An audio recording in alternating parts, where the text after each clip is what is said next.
నమస్కారం. సుప్రభాత ఘంటారావానికి స్వాగతం. ముందుగా ప్రధాన అంశాలు.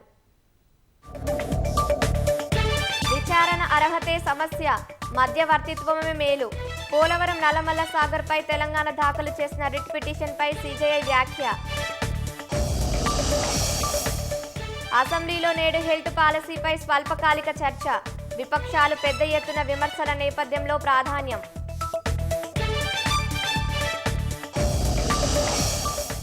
జ్యోతిరావు ఫులే జీవితం అందరికీ స్ఫూర్తిదాయకం. అసెంబ్లీ నుంచి మంత్రులతో బస్సులో వెళ్లి సినిమా వీక్షించిన సీఎం.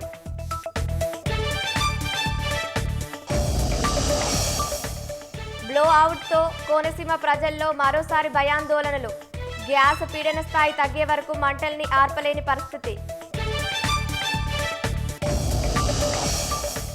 మధురో దంపతులను మనన్హటన్ కోర్టులో ప్రవేశపెట్టిన అధికారులు. డ్రగ్స్ రవాణాకు పాల్పడలేదని నిర్దోషులమంటూ వాదన.